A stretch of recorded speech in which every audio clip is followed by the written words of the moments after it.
Back here with Gabby Gunn, and the question is, what era do you think had the greatest musical performances and singers, and why? I actually saw a quote about this, and I'm not sure if Freddie actually really said that. I saw that. What did he say? It was Freddie Mercury saying that, I think it had to be 80s, obviously, that he said we're living in the era of golden age of artistry and music before the arrival of the technology, artificial technology Auto-tune, that will MIDI, take the spirit and the soul away from the art. I think I saw that too. Did you see that? I think so. I think it was Freddie that said that too. Again, I cannot say like maybe.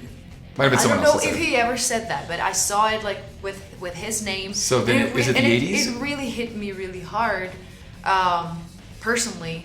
That I would say 70s, 80s, and 90s were probably the golden age of like the peak of human. And who would be your favorite singers then throughout that? Oh my goodness, that's really, really hard.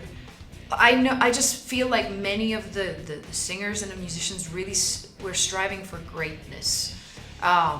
So Like who? I love personally, I mean, my favorite probably singer of all time is Whitney Houston. Okay. For sure. That's why you're the medal of Whitney Houston. The medal goddess, Whitney Houston, I will medal never singer. be I'm very humble to say that I will never. I've heard that quote about you. I don't think if anyone's ever going to be She's able the to touch her. Whitney Houston That's of so metal. sweet. That is really Okay. sweet. No, it's okay. But she was, I think she still is untouchable in many ways. And then, I mean, the rock guys were just Like who? Ronnie James Dio is incredible. And Dickinson. I know your love for Dickinson. Yeah, well, they heard about it already. so much. Dio, Dickinson, Yeah, Coverdale. Many. David Coverdale, of course, like Robert Plant, Janis Joplin. It was just so many names, and everyone were kind of exceptional in their own way. That I cannot even name my favorite singers. It's just that whole era of greatness. And again, I don't want to be like just to be stuck in the past. We have great singers still. But I was asked that question, and as I'll be 60 this year, and I had to take an inventory of myself. And then I came up with an answer. I'm going to make a kind of funny quote here, but someone had called me an old fuddy-duddy and living in the past, and I really don't. Like, I like anything. If it's good, I don't care, what it is. But I also said, the singers of the 70s, and Steve Walsh and Lou Graham's are my favorites, and Steve Perry and all these guys. And they said, well, what about all these new singers? And they'll bring up Machine Gun Kelly, or they'll say something, and to me, I just wouldn't put them in the same category. But what really dawned on me, and not just the singers themselves, because we talked about eras of music, is that whatever withstands the test of time. It doesn't have to be my opinion. It's whatever withstands the test of time. That's the truth. Sometimes, I mean, if you go back, Mozart was not a popular musician in his time, right? So, but over time, 300 years later, we just discovered that he was a genius, and that actually what it always comes back to is, what about the generation 100 years from now? Right.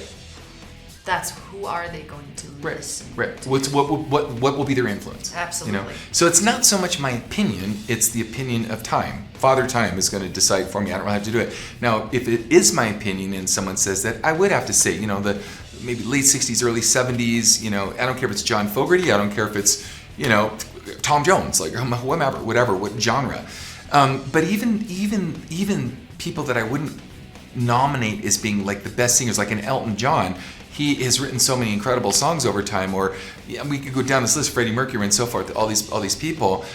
But I've yet to see the staying power of any newer artist yet, and please prove me wrong. I hope we do. I hope that's what Ken Tamplin Vocal Academy is all about, is raising people to do this, but that has the staying power, the longevity, the artistry, the integrity, the honesty, transparency, all of the passion and all these things, that will withstand test of time, and that's how we'll determine what the greatest eras are. So. One more thing to think about. Now, with the arrival of technology, I think that the question really is, does the technology necessarily really make humans, musicians, better or not? No, it doesn't. Because really, It doesn't. how incredible musicians had to be back 40 years ago when they didn't have all of this. Mm-hmm. Meaning, you had to actually strive for the perfect take Right. of a song, maybe that was 5 minutes long. Yeah, you you're right. were not allowed to make a mistake. You're right. And so how much you had to rehearse for Right. that, right? So there was like this driving force Mm-hmm. that all of these people were just striving for so much greatness that now the technology in a way takes away from people. It's Sure. like, whatever, I just put autotune on it, like it doesn't matter. Or even guitar. Like, remember Steve Lukather talking about the NAMM show a few years back, and he said that there was some kid that blew his mind on some viral video, guitar video he had. So he went to go to his booth at the NAMM show, and he goes, he couldn't even play the 2-minute part that he cut up micro cuts in so many different ways of this thing, much less improvise and sit in on a session with other guys and actually have put a sheet of music in front of him. That's the fastest way you get a guitar player to turn down, is put a sheet of music in front of him. But anyways, so this permeates and translates through Absolutely. everything. And then again, the technical thing is one thing, then also like the emotions that the artist, there's so many great, not so great singers that just know how to touch everything about you. So It's true. yeah, interesting topic. Right.